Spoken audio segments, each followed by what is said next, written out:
sido evidente que no es viable hacer tratos con Nicolás Maduro. President of Venezuela, Nicolás Maduro. Quiero saludar a Juan Guaidó, presidente encargado de Venezuela. Поддержку диалога, рассмотрение всех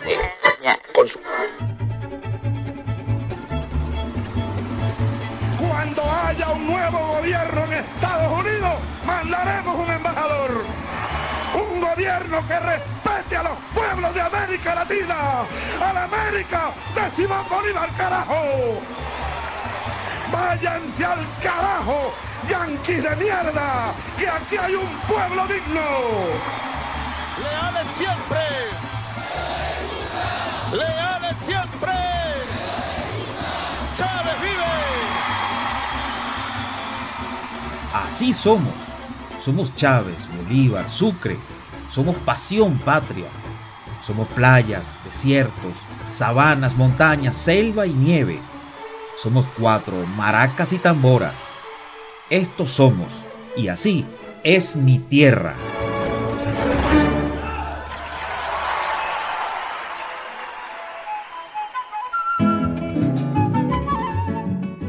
Súper buenísimas tardes tengan todas y todos, amigas, amigos de Posadas. Por acá, como siempre, les acompaña Alejandro Díaz, transmitiendo desde Caracas, cuna de Simón Bolívar, República Bolivariana de Venezuela, eje del planeta Tierra. Agradezco a mi hermano, camarada y amigo Sergio Centenaro por abrirle las puertas de Radio LT4 a mi patria Venezuela. Quisiera iniciar esta columna felicitando al Estado Plurinacional de Bolivia por la sabia y valiente decisión de su pueblo al reelegir al camarada Evo Morales Ayma, nuevamente en la jefatura del Estado boliviano. Felicitaciones, hermanos y hermanas. Pese a la barbarie de la oposición antinacional boliviana, se impuso la verdad y la razón. En estos días hablaba con un camarada, amigo e investigador boliviano, quien me confesaba lo ocurrido en Bolivia, y quiero compartir parte de lo ocurrido en este hermano país para entender mejor ese contexto. Escuchemos. Y tú me preguntarás, pero ¿y la situación económica? Yo te diré que la situación económica es una maravilla. Bolivia nunca ha estado mejor que ahora. Y sin embargo, como en la Argentina, que la gente tenía varios beneficios, la gente tenía una situación económica, si bien no maravillosa, pero relativamente estable, finalmente la gente eligió a Macri.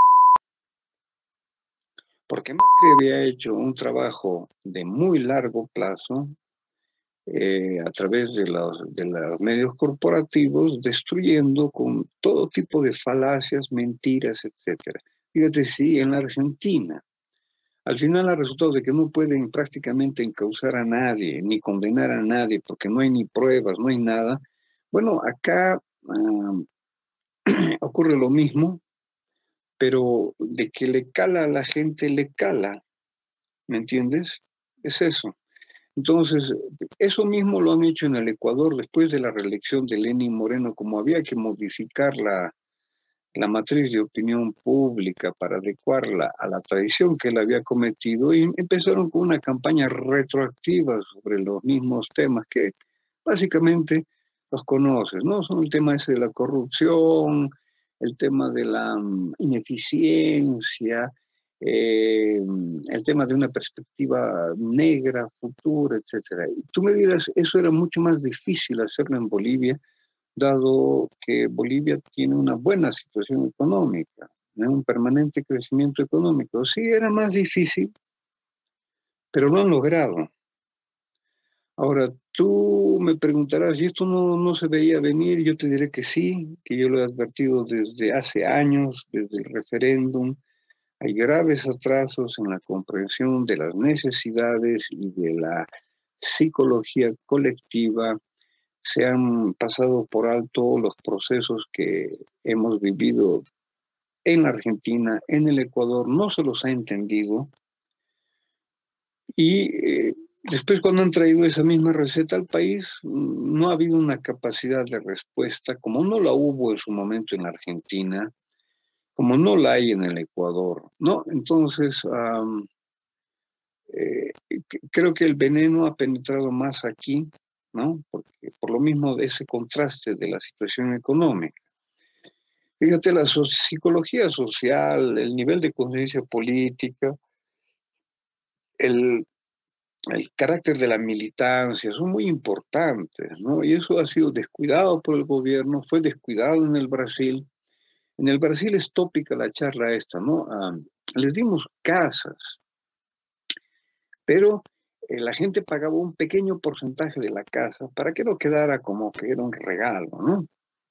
Pero la gente al pagar ese pequeño regalo, esa pequeña parte, sentía de que era como algo suyo, fruto de su esfuerzo, que no estaba ligado con la política, no estaba ligado con el Estado brasilero, y por tanto no lo asoció con Lula, ¿entiendes? En ese sentido, en Venezuela parece que hacen un trabajo mejor, ¿no? Yo saco esa conclusión porque, mira, 9 meses después de un gobierno paralelo, 50 países en contra, amenazas permanentes de guerra, sabotaje, robo de activos, congelamiento de activos, robo de empresas, sanciones desde el 2014, hiperinflación, todo un caos económico, todo eso, y sin embargo, el gobierno bolivariano y el PSUV tienen una resiliencia ejemplar. Y ahí hay que ver, no todo es economía en la vida, ¿no? No todo es tanto cuando se está muy mal, como cuando se está muy bien, como cuando se está muy mal, caso Venezuela, como cuando se está muy bien, caso Bolivia. ¿Sabes cuál es la conclusión de esto? De que lo más importante es el trabajo político con las masas. Y es un trabajo político que no pasa necesariamente o completamente por lo ideológico, por el adoctrinamiento, sino por el desarrollo del pensamiento crítico. Entonces entendemos cómo lo político está por delante de lo económico. Y por eso es fundamental el trabajo político. Y ustedes, mis amigas, mis amigos de Posadas, tienen en sus manos para el día de mañana la enorme puerta que les permitirá pasar a un rumbo distinto con tan solo ir a votar en las elecciones de mañana. Fíjense cómo lo político va a prevalecer, pues permitirá hacer los cambios que se necesitan para hacer el enrumbamiento económico de la nación. Y volviendo al tema Bolivia, aun y cuando esa derecha boliviana desconoce el resultado electoral, el camarada Evo alcanzó la victoria con el 47% de los votos en la primera vuelta electoral, aventajando en más de 650.000 votos al principal contendor de derecha, obteniendo el partido MAS la mayoría de diputados y senadores. Contundente y aplastante victoria.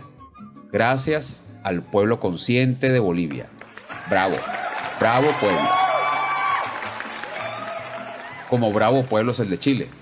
El mandatario chileno Sebastián Piñera ha dicho: estamos en guerra contra un enemigo poderoso, implacable, que no respeta a nada ni a nadie, que está dispuesto a usar la violencia y la delincuencia sin ningún límite. ¿Qué les parece? ¡Qué cochinada! Pero resulta ser que el pueblo chileno no está en guerra, tan solo reclama sus derechos y de manera pacífica hace sentir su voz en contra de los designios del Fondo Monetario Internacional. Este miércoles, un equipo de profesionales estrenaron un video en el que se entregan su perspectiva de lo ocurrido hasta ahora. En él se presenta una crítica a la estrategia que ha tomado el gobierno desde el inicio de las movilizaciones, promulgando el mensaje "no estamos en guerra". Escuchemos. Miles de chilenas y chilenos cansados de 30 años de abusos llenaron las calles de todo el país con manifestaciones y protestas. El presidente Piñera decidió declarar estado de emergencia y sacar a las Fuerzas Armadas a la calle, provocando una violencia brutal que ha dejado a miles de personas detenidas, cientos de chilenos heridos a bala y decenas de muertos. Una de las principales críticas de la población ha estado en el manejo que han tenido los medios de comunicación en la presente crisis. Soy Yanina Frutero y yo no estoy en guerra. Soy Héctor Morales, actor, vivo y trabajo en este país y yo no estoy en guerra. Mi nombre es Paulina Moreno y yo no estoy en guerra. Soy Luis Dubó y no estoy en guerra. Este video es para ti, que trabajas en comunicaciones y estás presente en el día a día de todos los chilenos. Va para todos los que omiten la lucha pacífica por la dignidad y solamente le dan pantalla al caos para generar miedo una vez más. Cuestionen la información que estamos recibiendo. Esto que está pasando en nuestro país no puede continuar. Omitir información también es mentir. Hoy en día tenemos cámaras en los celulares y es muy fácil darnos cuenta de los montajes que están ocurriendo. ¿Por qué replicar la información que nos entregan las fuerzas de orden y seguridad? Hemos vivido varios montajes, como el caso Catrillanca. Si ya nos engañaron con el montaje asqueroso de la Operación Huracán. Si vivimos la corrupción generalizada con el Milico Gate y el Paco Gate. Y no queremos más mentiras. Tú también eres responsable por lo que está sucediendo hoy. Hazte cargo. ¿Por qué se quemaron las estaciones de metro si ya estaban resguardadas? ¿Alguien investigó las micros que aparecieron quemadas en el centro, micros que estaban dadas de baja? ¿Cómo es posible que le des más importancia a la quema de supermercados que a la gente baleada y asesinada en las manifestaciones? Nos están matando. ¿Cómo puede ser posible que las fuerzas del orden público estén disparando contra su propio pueblo que se defiende con cucharas y sartenes? ¿Cómo es posible? Un gran poder, que es el que tiene, requiere una gran responsabilidad. Debemos buscar la verdad, la verdadera verdad y compartirla. No nos dividan, no hagan que nos peleemos entre nosotros. Cuidémonos. Nosotros no estamos en guerra, nosotros no tenemos armas, ellos sí las tienen. Cuida a tu gente, no estamos en guerra. Así las cosas. Así está el pueblo resistiendo los embates del gobierno ultraderechista del señor Piñera, que no ha comprendido que los tiempos de represión y torturas han quedado en el pasado. Esto es simplemente el descontento ante las pretensiones del Fondo Monetario Internacional. Cuando yo les digo que la República Bolivariana de Venezuela es el eje del planeta Tierra y que no hay nada que no haya ocurrido en el globo terráqueo que no haya pasado primero por acá, es así de cierto, no es egocentrismo ni nada de eso. Acá en el año 1989, el entonces presidente derechista Carlos Andrés Pérez quiso aplicar un paquete de medidas dictadas por el Fondo Monetario Internacional. En ellas se preveía el aumento de la gasolina, entre otras cosas más. Eso originó un estallido social acá en la patria de Bolívar. Y la actuación del gobierno de aquel entonces fue sacar a los militares a masacrar al pueblo que protestaba ante la bárbara situación reinante. Tantos fueron los muertos y desaparecidos que se abrieron fosas comunes para hacinar a los cadáveres, producto de las actuaciones de la policía y de los militares de aquel entonces. Eso fue lo que sembró la semilla revolucionaria para que comenzara a germinar el 4 de febrero de 1992, la primera rebelión revolucionaria encabezada por el comandante Hugo Chávez, en el perfecto golpe fallido al presidente Carlos Andrés Pérez. Lo demás es historia. Pero esas medidas antihumanas, llenas de xenofobia y cargadas de interés de unos pocos, son las que originan esos estallidos sociales que no deberían ocurrir. ¿Y la señora alta comisionada para los derechos humanos de la ONU? Pues ella dice estar muy triste por lo que ocurre y tiene la desfachatez de pedir a los militantes que protesten de forma pacífica. ¿Qué tal? ¿Qué tal? ¿Ah? ¿Acaso los manifestantes son los que tienen las armas? ¿Acaso son ellos los que arremeten con sangre y fuego al propio pueblo? Señora Bachelet, deje de hacer el papelito de estúpida, que no le sienta para nada bien. En su país sí que están coartando los derechos humanos a la población. Se caen las máscaras. La derecha, así como las mentiras, tienen las patas cortas. El grupo de Grima, el grupo de Lima va de mal en peor. Fíjense que este grupito es el que ha arremetido de manera feroz contra Venezuela y no han podido. En Perú la descomposición política está a la orden del día. En Ecuador el presidente antinacionalista vendepatria del señor Moreno está de capa caída tras las efervescentes manifestaciones del pueblo en contra del paquete clásico del Fondo Monetario Internacional. En Colombia, ni hablar de la descomposición política que tienen, aunado al grave problema de la producción de droga. El gobierno de Brasil, plegado a los intereses antinacionales. Y en Chile, bueno, ya les he comentado y ustedes saben. ¿Y quién es el responsable de tanta cosa que ocurre en el continente? Pues a los ojos de los medios que se bajan los pantalones ante el reino imperial, somos nosotros acá los responsables, cuando los responsables son sus gobiernos lamebotas, los lamebotas del imperio, los que causan tanta ignominia a la población. A Dios gracias, el camarada Evo se mantiene firme allí con su visión inclusiva. A Dios gracias, ustedes en la Argentina, a partir de mañana, como ya se los he comentado, comenzarán a ver la luz al final del túnel. Nuevos aires se respiran a favor de todas y todos. Es una victoria cantada, realmente es una victoria cantada. No más hace falta pues esperar que pasen las horas para que nos acompañen en esta lucha del bien contra el mal. Y acá continuamos la batalla, continuamos batallando para resguardar nuestros intereses, que son los intereses de la patria. Aquí la oposición no cesa, no se quedan tranquilos. Es como les dije la semana pasada, andan muy tranquilitos y eso es sospechoso. Pero como dice un dicho popular nuestro, por más que te tongonees, siempre se te ve el bojote. No creo que deba explicarles. El presidente de la República Bolivariana de Venezuela, Nicolás Maduro, denunció los planes de la derecha extremista y fascista para sabotear las Navidades al pueblo venezolano durante una reunión del Consejo de Vicepresidentes sostenida en el Aeropuerto Internacional de Maiquetía Simón Bolívar, en La Guaira. En el encuentro, el jefe del Estado manifestó: nosotros vamos a las Navidades con un pueblo movilizado, consciente, trabajando, estudiando y felices y protegidos. Vamos a seguir mejorando la situación económica de nuestro pueblo. El martes pasado, el presidente Maduro anunció que el próximo viernes 1 de noviembre arrancan las Navidades en el país con fiestas, gaitas, baile, felicidad y paz. Que se prepare todo el pueblo de Venezuela, se prepare la clase obrera, los trabajadores, todos los gobernadores, alcaldes, todo el gobierno, la Fuerza Armada Nacional Bolivariana. Navidades vamos a tener quieran o no quiera la derecha. Es que ellos han tenido siempre el mal empeño histórico en sabotear las Navidades. Es que ellos no conciben que en este régimen nosotros estemos tranquilos y en paz. Como ustedes saben que estamos, pues. ¿No han escuchado del grupo Clarín que Venezuela arde en manifestaciones? ¿Verdad que no?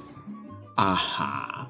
Eso es porque pese a los intentos del reino imperial, pese a los intentos de la derecha antinacional, pese a los intentos de los acólitos lamebotas imperiales, con nosotros aquí no han podido. Esa es la verdad. Y Colombia. ¿Qué problema con Colombia? Bueno, con Colombia completa no, con el gobierno, con los gobiernos que ha tenido Colombia. Ellos no dejan de ser noticia, lamentablemente. Resulta ser que el gobierno lamebotas del país vecino no se queda de brazos cruzados para dar de una forma u otra un zarpazo para doblegarnos. Y ellos hacer de las suyas, pues, que es lo que les encanta. Esta vez nos enteramos de sus nuevas pretensiones de la mano del ministro del Poder Popular para la Defensa, general en jefe, Padrino López. Escuchemos. He denunciado hoy, he hablado con los oficiales, la oligarquía colombiana en su afán por derrocar, por desestabilizar a Venezuela, ha activado todos sus organismos de inteligencia para estar comprando conciencias a lo interno de la Fuerza Armada Nacional Bolivariana. Los oficiales lo han denunciado, lo han anunciado, han pasado su novedad. Y la inteligencia, los servicios de inteligencia, y lo denuncio formalmente y seriamente y con toda responsabilidad. Esto lo vamos a llevar a todas las instancias internacionales. Los servicios de inteligencia de la República de Colombia andan a través de la compra, a través del dinero que le da Estados Unidos, que parte se lo roban y otra parte lo ponen a operar con este tipo de operaciones de infiltración. Bueno, a tratar de comprar conciencias aquí, a tratar de comprar equipos militares, inteligencia sobre nuestros sistemas de armas, para inhabilitarlos. ¿Qué les parece esto, ah? y el primer vicepresidente del Partido Socialista Unido de Venezuela y presidente de la Asamblea Nacional Constituyente, Diosdado Cabello, denunció en su programa Con el Mazo Dando, que se transmite por la televisora abierta venezolana de televisión, el intento de sobornar a oficiales de la Fuerza Armada Nacional Bolivariana por parte del gobierno de Estados Unidos y de Colombia para robar piezas de misiles venezolanos. Señaló que hay 47 denuncias formuladas por oficiales de la Fuerza Armada Nacional Bolivariana, sustentadas con expedientes de contactos hechos para que los oficiales venezolanos deserten y roben piezas de misiles del sistema de radares y sistemas misilísticos. Un oficial fue contactado desde Colombia para que se robara un IGLAS. Un IGLAS es un misil.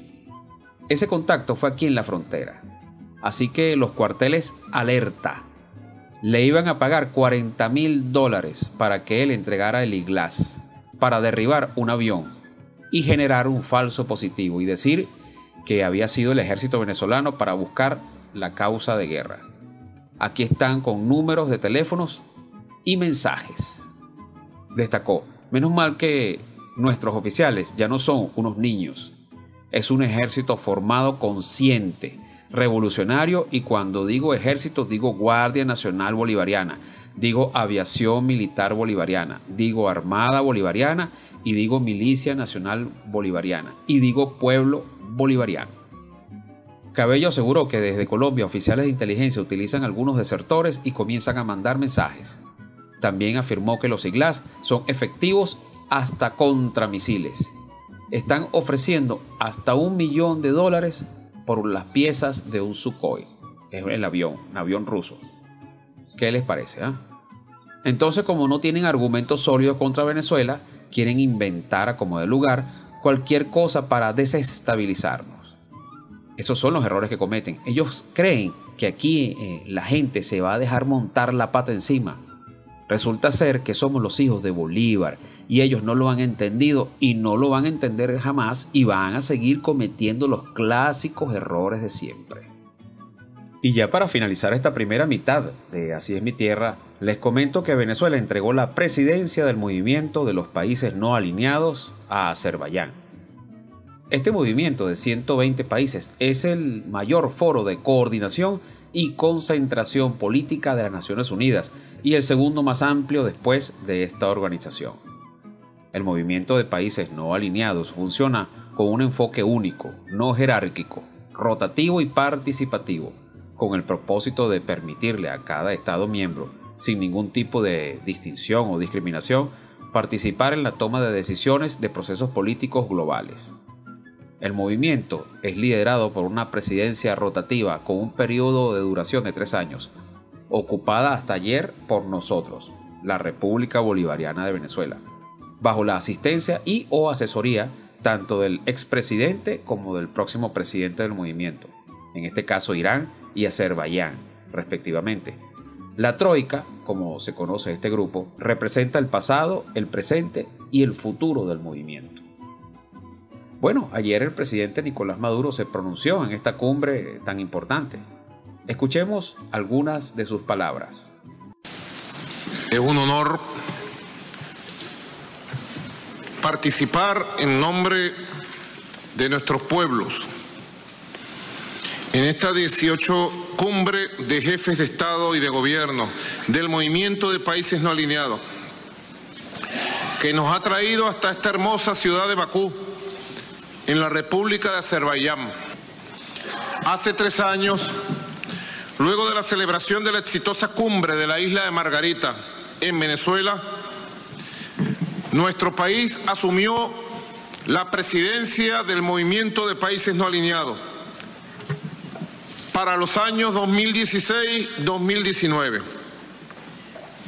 Un periodo difícil, turbulento, signado por la incertidumbre y la presencia de tremendos desafíos, representados por las políticas imperiales aplicadas por algunas potencias que pretenden, bajo la óptica del unilateralismo, vulnerar la soberanía y la independencia política de los estados en perjuicio de la paz, los derechos humanos y el desarrollo de nuestro pueblo.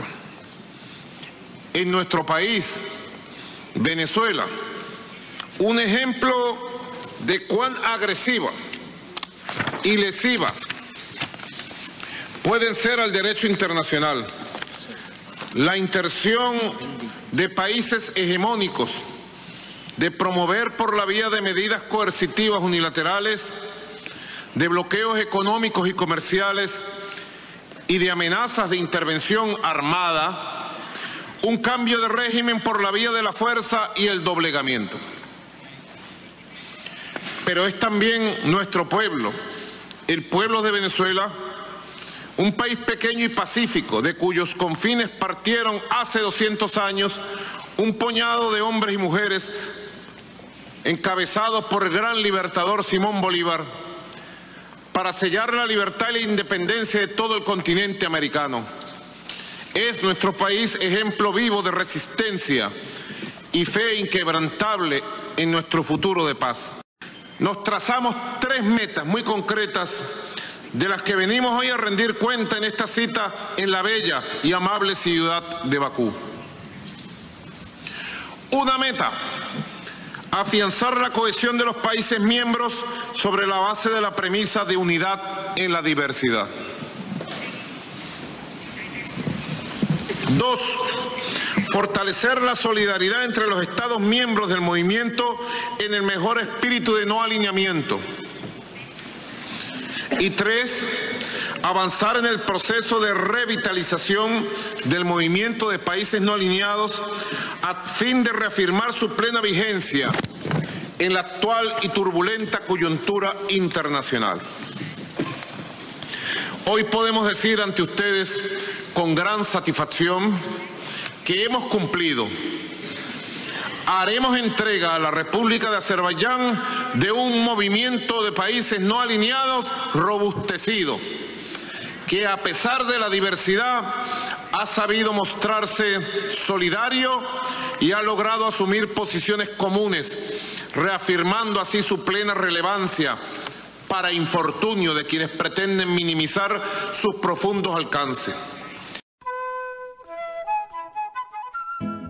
Y bien, les recuerdo nuestras redes sociales. En Twitter, @tierraasí. En YouTube, nuestro canal Así es mi tierra. Y nuestro correo electrónico, asiesmitierraenradio@gmail.com. Hacemos una pausa y ya regresamos. Estamos de vuelta en Así es mi tierra. La historia y la cultura están tomadas de la mano. Van como hermanas, moviéndose sin pausa y sin prisa sobre el tiempo. Es por este motivo que quiero dedicar este segundo segmento del programa a la historia del petróleo en Venezuela. Nuestra historia moderna comienza con la explotación petrolera. 1904. El presidente patriota Cipriano Castro decreta la expropiación de la transnacional New York and Bermúdez Company, que desde 1885 exportaba asfalto prácticamente sin pagar impuestos a la nación. Esta transnacional, en alianza con la Orinoco Steel Shell Company, financió al banquero apátrida Manuel Matos, quien lideró una guerra civil en contra del presidente Castro, dejando miles de muertos. Cipriano Castro fue derrocado años más tarde por su compadre, el general Juan Vicente Gómez. 1914. El 31 de julio de 1914 ocurrió lo que se conoce como el Reventón del Sumaque, refiriéndose a la activación de ese pozo que fue perforado a 135 metros de profundidad e inició con una producción de 250 barriles diarios, convirtiéndose en el más importante para la época en nuestro país, pues el volumen de su producción impulsó la explotación comercial del petróleo por empresas concesionarias extranjeras, marcando el inicio de la era petrolera en Venezuela. 1920. Vicente Lecuna, presidente del Banco Central de Venezuela, y Gumersindo Torres, ministro de Fomento del dictador Gómez, crearon la primera ley de hidrocarburos, garantizando tanto a los terratenientes como a los banqueros y comerciantes sus respectivas comisiones por la actividad petrolera. 1936. Se inicia una huelga nacional de los trabajadores petroleros que se extendió por 47 días, la cual culminó con la represión por parte de la dictadura de Gómez, favoreciendo a los intereses transnacionales. 1943. El presidente patriota Medina Angarita promulga una nueva ley de hidrocarburos en la que el Estado venezolano obtiene una participación del 60% para beneficio de la nación, un convenio de nacionalización de la industria por 40 años, entre otras medidas de interés para el país. 1945. El presidente Medina Angarita es derrocado por militares civiles asociados al Partido Acción Democrática y a la recién creada Fede Cámaras, que es la Federación de Cámaras de Industriales de Venezuela, manantial de la burguesía parasitaria del país.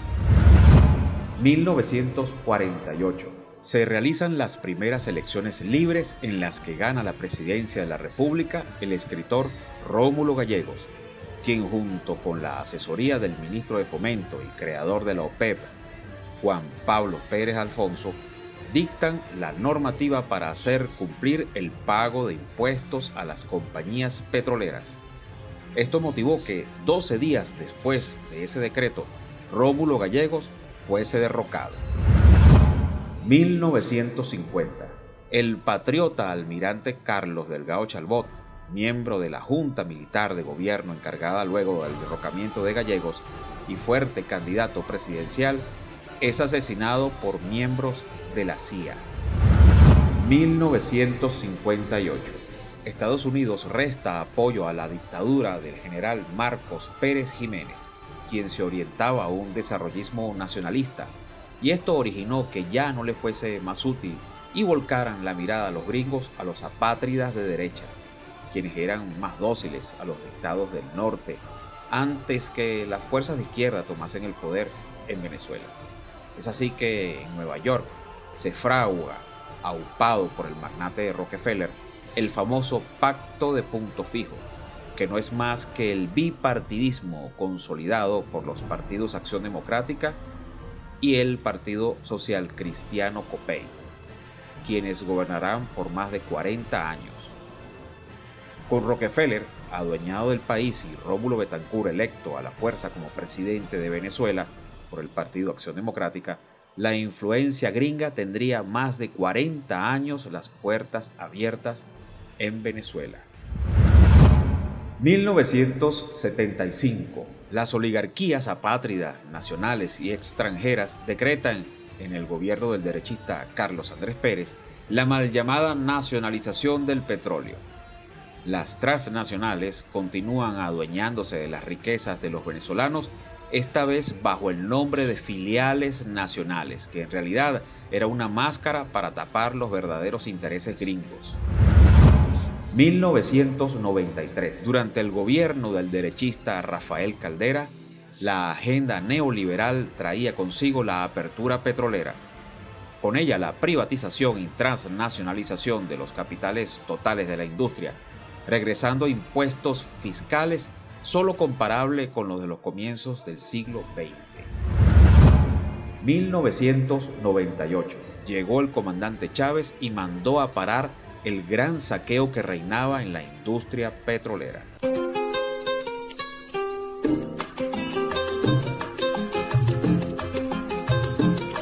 Era un saqueo al país. Llegó la revolución y mandó a parar. Pensaban seguir. Esa burguesía parásita se apropió durante 100 años de la mayor parte del ingreso petrolero nacional. Parásita. Y la mayor parte de esos mecanismos están intactos y a veces no los vemos. Se acabó la diversión, llegó el comandante y mandó a parar. 2002. Golpe de Estado al comandante Chávez. La cúpula golpista de la CTV y la cúpula ilegítima y golpista de Fede Cámaras, y como no consiguieron entonces lo que en abril habían conseguido un grupo de generales y almirantes y un grupo de militares que se prestaron para el golpe de Estado militar. Entonces en diciembre lanzaron un nuevo ataque, golpe de Estado petrolero. 2003. Inicia el contragolpe al rescate de la estatal Petróleos de Venezuela y de la Patria, consolidando el Plan Colina como tácticamente fue concebido, una colina a tomar, un punto estratégico importante para revertir la realidad venezolana. Hemos derrotado al golpe petrolero, económico, fascista y terrorista.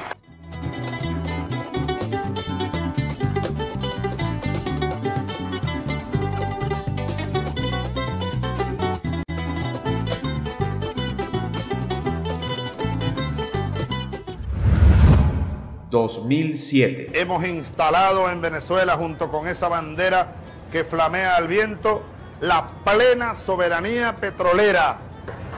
Realmente hay que decirlo, la verdadera nacionalización petrolera es ahora, no ocurrió en el pasado. Todo en beneficio de la patria, es la propiedad patria.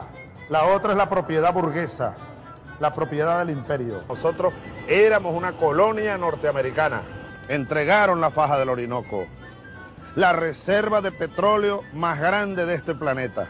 El comandante Chávez manda a certificar las reservas y es cuando se cataloga lo que allí siempre hubo, petróleo, y no bitumen, como tanto lo repetía la derecha apátrida, que por años se enmascaraba esa verdad para adueñarse de nuestras riquezas. Decían que el petróleo de aquí, que no era petróleo, bueno, era equivalente al carbón y había que pagarlo a precio de carbón. El petróleo de Venezuela es para los venezolanos, para el desarrollo nacional, no es de los gringos, ni será más nunca de los gringos. 2009. Se nacionalizan los muelles de la costa oriental del lago de Maracaibo, esto en el estado Zulia, región occidental del país. 2011. Una extraña enfermedad aqueja y debilita al comandante Chávez y frena el impulso de la revolución bolivariana. Confirmaron la existencia de un tumor abscesado con presencia de células cancerígenas. Por ideas y políticas más tímidas, una larga lista de líderes y mandatarios han sido asesinados por oponerse a los designios del imperio yanqui.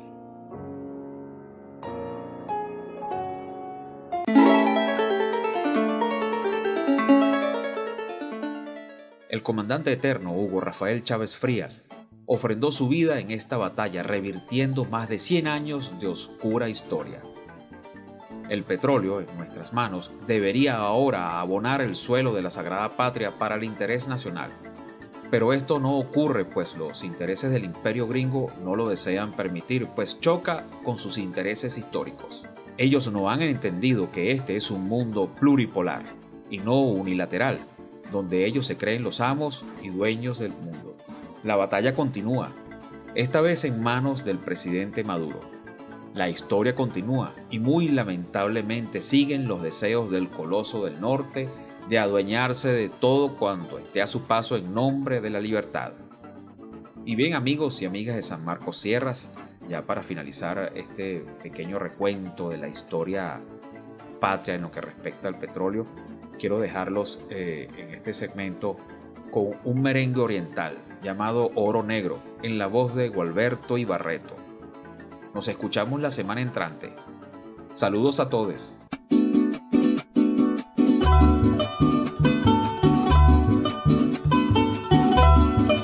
En las entrañas de Venezuela dicen que han encontrado una cosa buena. Dicen que vale mucho, dicen que huele mal. No me imagino qué será. Dicen que puede más que cualquier gobierno, que es una maldición que inventó el infierno, que puede hacernos ricos, que puede hacernos mal, solo el tiempo nos lo dirá. Oro negro, oro crudo, qué futuro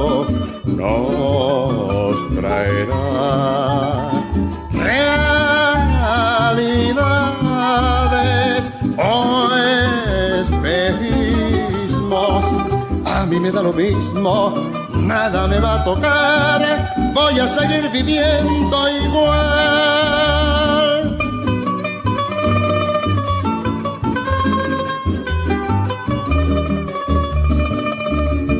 Desde Menemauro hasta Mirimire, y desde Caripito hasta Quiriquire, tacata los taladros, tacata, tacata, hieren la tierra sin cesar. Los extranjeros dueños de las cuadrillas van anunciando un mundo de maravillas, que ya no habrá pobreza, ni pena ni dolor, que vamos a vivir mejor.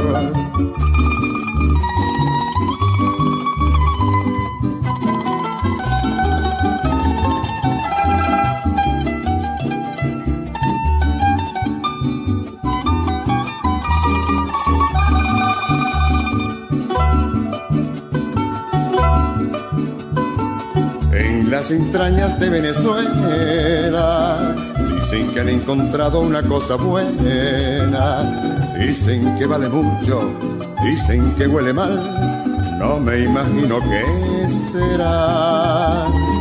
Dicen que puede más que cualquier gobierno, que es una maldición que inventó el infierno, que puede hacernos ricos, que puede hacernos mal, solo el tiempo nos lo dirá.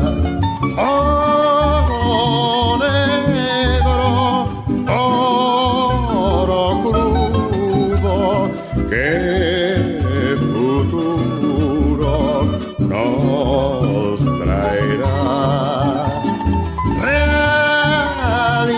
Realidades o espejismos, a mí me da lo mismo, nada me va a tocar, voy a seguir viviendo igual.